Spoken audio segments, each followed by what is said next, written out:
Il y a donc 3 raisons pour lesquelles un homme est indécis. La première raison, c'est qu'il n'est pas encore assez amoureux. Alors ça peut faire un peu mauvaise nouvelle, vous inquiétez pas, justement parce que l'intérêt d'un homme pour vous n'est pas binaire. C'est pas soit un mec est amoureux, soit il n'est pas amoureux. C'est pas soit oui, soit non. C'est beaucoup plus nuancé que cela, et vous allez le voir parce que l'intérêt d'un homme, mesdames, n'est pas binaire, il suit un continuum.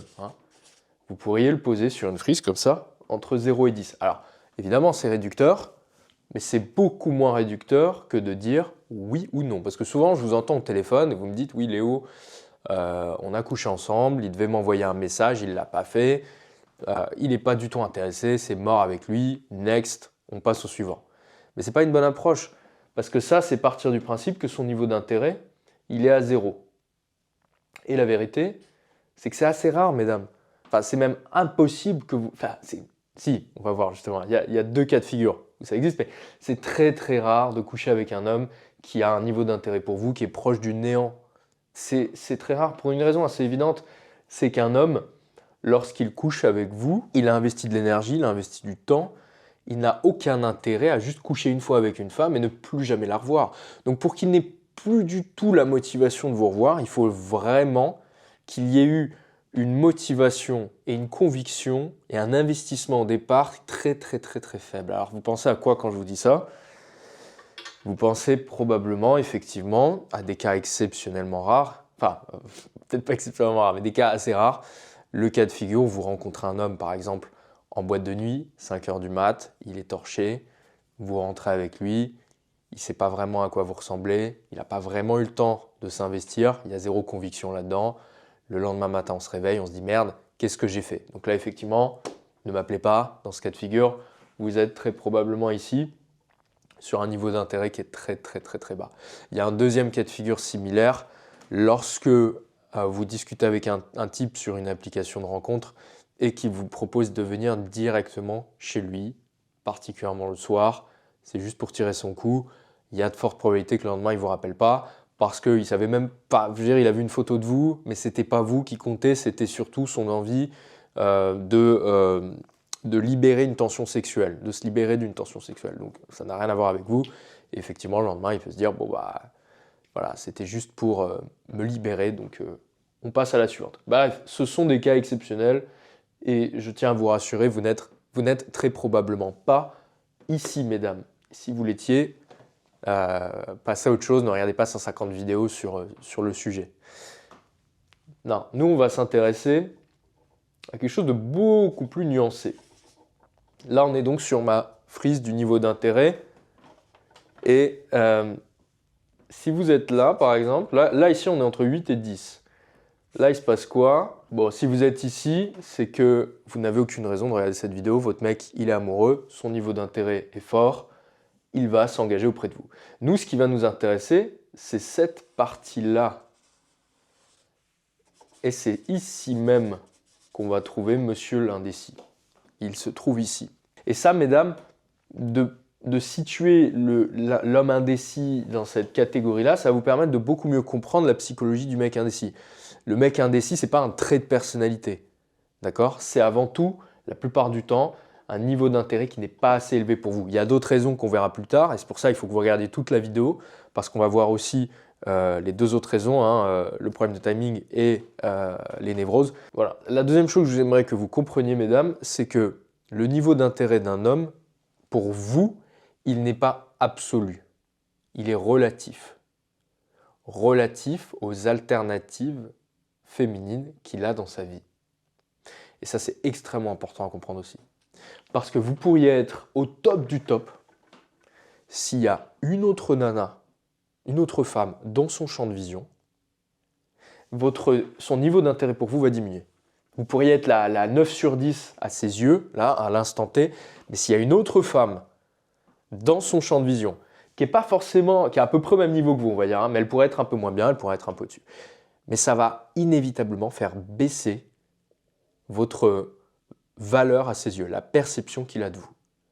Et ça, en fait, c'est un principe important à comprendre en amour, c'est que en amour, on raisonne beaucoup, comme en économie, hein, tout simplement.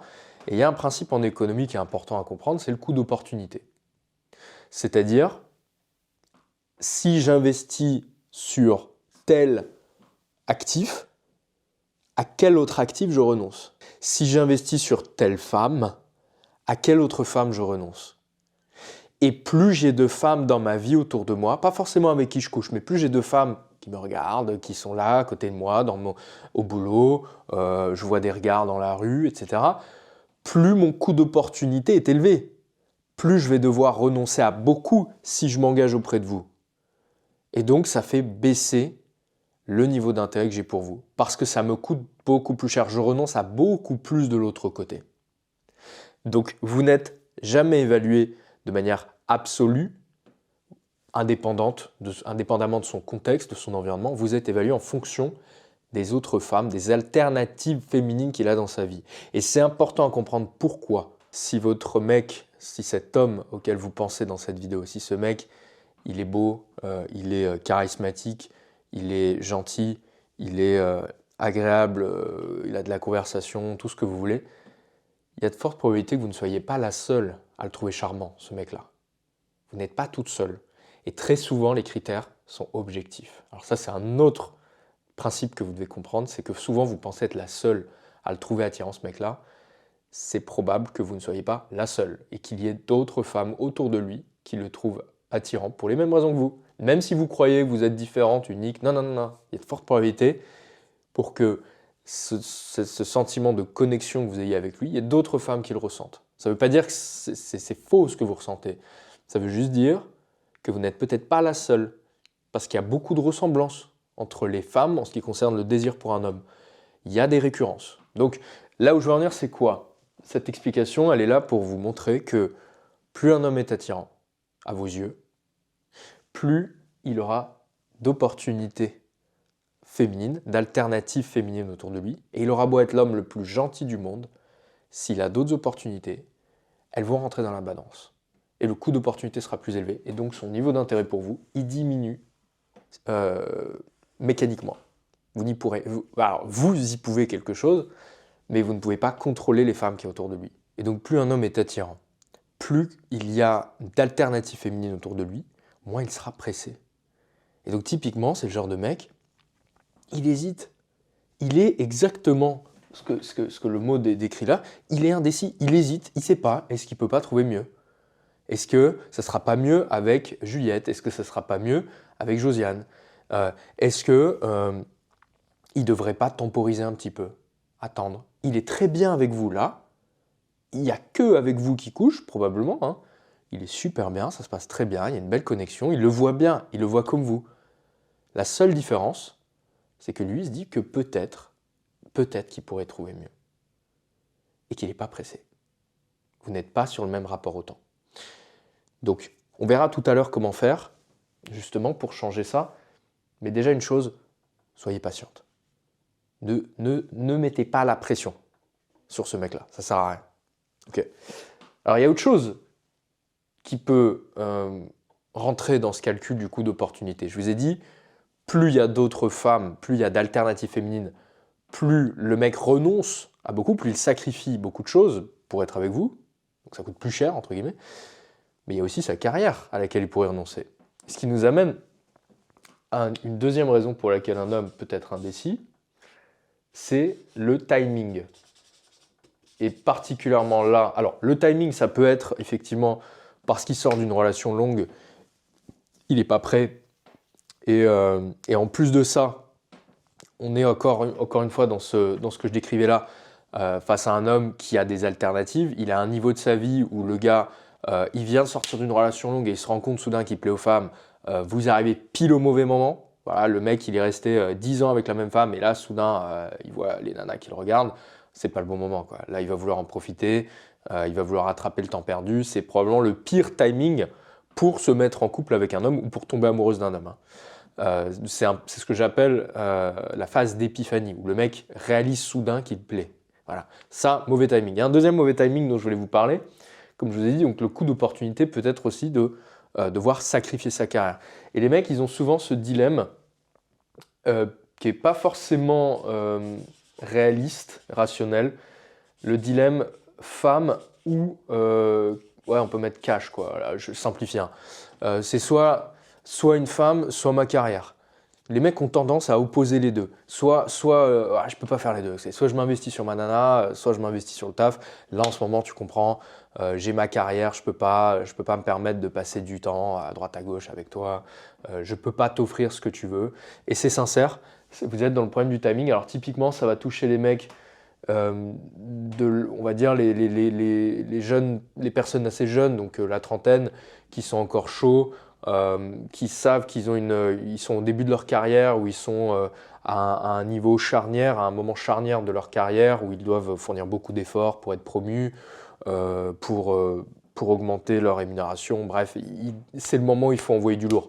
Donc typiquement, notre cadre à la défense trentenaire, il va vous comparer dans sa tête à sa carrière, et il y a ce coup d'opportunité à sacrifier sa carrière pour vous, à sacrifier cette force de frappe qu'il a aujourd'hui dans sa trentaine, dans sa quarantaine, qu'il ne pourra pas retrouver plus tard dans sa vie, parce qu'il sait que forcément il va vieillir, il aura moins d'énergie.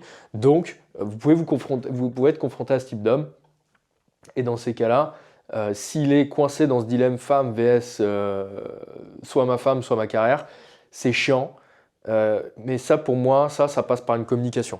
Parce que moi, j'ai déjà expliqué à des mecs que ce dilemme, il était faux. Je suis moi-même tombé dans le piège il y a certaines années, enfin, il y a un certain nombre d'années. Mais ça, c'est un faux dilemme. Et ça, il faut être capable de leur communiquer, mais sans pour autant qu'ils aient l'impression que vous essayez de forcer quelque chose sur eux. Et alors, enfin, il y a le troisième cas de figure dont je voulais vous parler pour expliquer pourquoi un homme est indécis. Et alors là, on rentre dans les névroses. Là, on rentre dans tout ce que vous connaissez déjà un petit peu, mais qui est important d'aborder, le style d'attachement évitant, la peur de vous faire souffrir, la peur de souffrir. Ce mec-là, typiquement, on reprend le mec qui est dans son mauvais timing, il peut avoir la peur de vous faire croire quelque chose, alors que de toute évidence, dans sa tête, il sait qu'il n'est pas disponible pour vous. Parce qu'il a son taf, il a sa carrière, ou parce qu'il sort d'une relation longue, comme on l'a vu, et que ce n'est pas le moment, il a juste envie de s'amuser, de voir ce à quoi il peut prétendre, etc. Il le sait très bien. Il adore passer du temps avec vous, mais il culpabilise parce qu'il sent que vous êtes en train de vous attacher et que alors lui aussi s'attache, mais il sent qu'il y a un décalage entre les différents projets de vie. Vous êtes sur un projet de vie, attachement, alliance, projet long terme. Lui, il s'attache à vous émotionnellement, il est attaché à vous sexuellement, physiquement, mais il n'a pas le projet pour l'instant, il n'est pas prêt à investir d'énergie là-dedans. Voilà, c'est pas le moment, c'est pas le bon timing. Et donc ça lui fait peur, parce que peut-être ça peut être des peurs. Ça, mesdames, ça peut aussi être des peurs à la con, hein, du style je suis pas prêt, je suis pas assez responsable, j'ai pas assez d'argent pour me payer le luxe du couple. Hein. Déjà, il faut le dire, ça coûte de l'argent. Et ça demande du temps et ça demande de l'énergie. Ça demande de l'énergie même quand on est... il y a un moment, c'est quand on est focalisé sur un projet qui demande une forte concentration, le mec peut... Enfin, un mec dans ce cas de figure-là, il ne peut pas en même temps réfléchir à comment faire plaisir à ma copine, de quoi elle a besoin ce soir, pourquoi elle boude, etc. Vous voyez, il y a une forme de rationalité, mine de rien, derrière ce dilemme. Mais dans les névroses, on est vraiment plus sur la peur de vous faire souffrir, la peur de souffrir, la peur de vous décevoir, la peur de ne pas être à la hauteur, la peur... là, typiquement, on rentre dans un truc important, la peur et toutes les névroses où on associe finalement l'affection avec la menace. Alors ça, c'est propre au style d'attachement évitant.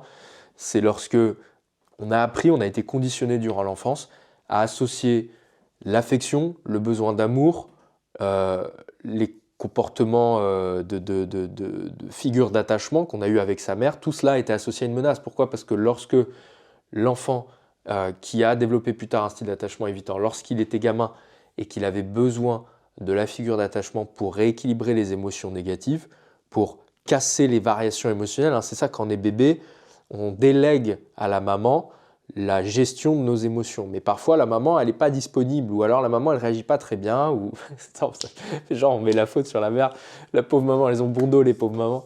Mais je veux dire, des fois, les parents ne réagissent pas toujours de manière adaptée, ils sont peut-être occupés, ils sont peut-être indisponibles, ils ont peut-être des réactions qui peuvent aussi susciter la surprise, qui sont désorganisées. Pourquoi à un moment, il m'engueule, et puis l'autre moment, il m'engueule plus des fois, j'ai besoin d'un bisou, maman, elle est contente, mais des fois, il y a une fois sur deux où en fait, elle va m'ignorer. Alors là, c'est terrible. Le gamin, il se dit, putain, merde, en fait, je ne peux pas avoir confiance en ma figure d'attachement. Donc, figure d'attachement est associée à menace dans ma tête. C'est quelque chose de très difficile à déconstruire, vraiment très, très difficile à déconstruire. Ça prend du temps, des années, et ça se déconstruit systématiquement dans une relation. C'est pour ça que toutes les femmes qui disent il a qu'à aller voir un psy, il a qu'à consulter, je ne suis pas son psy. C'est très dur de dire ça et ça ne peut pas marcher parce qu'en fait, il y a des traumatismes, il y a des névroses qui ont été construites avec une figure d'attachement et qui ne peuvent se déconstruire qu'à travers la relation amoureuse. C'est comme une femme, par exemple, qui a un traumatisme sexuel, elle doit le déconstruire avec un homme qu'elle aime et en qui elle a confiance. Vous voyez ce que je veux dire? Le mec ne peut pas lui dire « il va consulter, me casse pas les pieds », tu vois, ça ne marche pas comme ça. Et ben c'est pareil pour un mec qui a un style d'attachement évitant. Là où en revanche, je vous suis, c'est que attention à ne pas foutre tous les mecs là-dedans. Vous êtes parfois un petit peu rapide à les mettre dans cette catégorie-là et ne pas commencer, et vous noterez que j'ai vraiment mis dans ce sens-là, ne pas commencer par là. Moi, je commencerai d'abord par là dans mon raisonnement. C'est pour ça que je veux que vous regardiez toute la vidéo pour que vous compreniez. Il y a une suite logique et un fil rouge. Moi, je commencerai déjà par cette hypothèse. Parce que très probablement que le problème, c'est simplement que votre mec, il se situe ici, qu'il a un niveau d'intérêt entre là et là. Si vous sentez que son niveau d'intérêt, il est vraiment élevé, qu'il vous l'a démontré, mais dans ces cas-là, vous pouvez descendre. Vous voyez, dans mon analyse. Donc vous pouvez commencer à vous poser la question. Alors c'est peut-être une question de timing. Et là, effectivement, il n'y peut rien. Il aurait beau être à fond sur moi. Si c'est un mauvais timing dans le sens où il y a sa carrière qui joue un rôle trop important, il est pris par les tripes parce que promotion à la clé, il y a quelque chose de très important pour lui là-bas, ou alors il a un risque de se retrouver dans une situation financière difficile. Alors là, mesdames, il aura beau avoir le plus haut niveau d'intérêt pour vous au départ, ça va lui bouffer son niveau, ça va lui bouffer de la bande passante en fait. Donc il pourra même pas en fait vous considérer comme engagement parce que c'est pas le moment en fait. C'est juste mauvais timing. Mais une fois que vous avez éliminé ces deux trucs là, effectivement, et après ça peut se mélanger aussi évidemment, mais une fois que vous avez éliminé ces deux choses là, là on peut se poser les questions effectivement des névroses, le style d'attachement évitant, un homme qui a associé, comme je vous disais tout à l'heure, l'affection avec une figure d'attachement et il a associé ça avec une menace. Plus j'avance dans mes réflexions et dans mes lectures sur l'amour, plus je me rends compte que finalement le lien qu'on a avec sa figure d'attachement au départ, au début de sa vie, hein, en l'occurrence la maman ou le papa, le lien qu'on avait développé durant l'enfance avec cette personne-là, c'est quelque chose qu'on cherche à retrouver dans nos relations amoureuses. Implicitement, pas forcément directement. On cherche pas une femme, l'homme ne recherche pas nécessairement une femme qui ressemble à sa mère, mais le lien qu'on développe progressivement, c'est un lien qui va ressembler à celui qu'on avait avec la figure d'attachement. Et très souvent, il y a une sorte de lien qui opère, ça va peut-être pas vous plaire, hein, mais parent-enfant, enfant-parent. On est parfois le parent de son copain, et puis parfois son copain devient notre parent. Et c'est ça une belle relation finalement. C'est de jouer, d'alterner ces deux rôles-là de parent-enfant. Ma copine a froid, boum, je lui mets le manteau autour d'elle comme un papa, je la protège quand ça va pas. Et puis après, je me suis fait mal, je me suis fait une entorse, tiens. Elle est là pour me mettre de la pommade, pour me rassurer, etc. Et en fait, ça alterne. Vous voyez, à un moment, je suis le parent, l'enfant. À un moment, je suis l'enfant. Et le partenaire est le parent. J'ai une cliente qui m'a raconté le week-end dernier, un mec qui était dans ce cas-là. Et au début, j'ai cru qu'il était là, en fait. Au début, en fait, elle était avec un homme. Et donc, il avait 30... Enfin, je vais pas dire l'âge, mais elle était avec un homme qui... à chaque fois qu'il y avait un petit conflit, il retournait voir son ex, avec qui il était resté 15 ans, ou même à des moments où ça se passait très bien, il retournait voir son ex. Alors au début, je lui dis, bon, c'était les 15 premières minutes de l'appel, je lui dis, bah laisse tomber, il est juste pas à fond, il est à ce niveau-là, voire même il est un peu en dessous, tu peux pas te laisser marcher dessus comme ça, le mec il retourne voir son ex, c'est mort, tu vois. Et puis après on a développé, et puis plus on avançait dans l'appel, et plus je me rendais compte qu'en fait ce mec-là, il était bourré d'angoisse, il était bourré de complexes. Alors elle m'a expliqué, il était complexé sur certaines choses sexuellement, il était complexé sur un souci qu'il avait, un souci psychologique, sur son physique. Enfin, il y avait plein de choses qui le complexaient. Il était, il était très gentil avec elle, mais en fait, il ne pouvait pas imaginer que cette femme-là puisse être amoureuse de lui. Il ne la croyait pas. Il ne la croyait pas. Les compliments, il n'arrivait pas à les entendre. Pour lui, c'était soit elle se foutait de sa gueule, soit elle n'était pas sincère. Donc, il était dans un climat de méfiance permanent. Et il avait besoin finalement, je pense, de retourner voir une ex. C'est impardonnable, hein, bien sûr, mais il avait besoin de retourner voir son ex parce que, comme il lui avait dit, elle incarnait beaucoup plus le confort. Et la nouvelle, c'était plutôt la passion. Mais ça lui faisait peur parce qu'il n'y croyait pas, parce qu'il était complexé. Et donc, il avait besoin de retourner dans sa grotte, dans sa safe zone, hein, si vous voulez, dans sa zone de confort avec son ex. Et, euh, et typiquement, on était dans un cas de figure comme ça. Et en fait, ce qui se passait, c'est que ma cliente, sans s'en rendre compte, elle avait beaucoup de... elle arrivait avec beaucoup de névroses, elle aussi. Et donc, il y avait le clash des névroses, hein, c'est ce que je lui avais dit. Il y a le clash des névroses qui fait qu'en fait, vous n'arrivez pas à régler ça.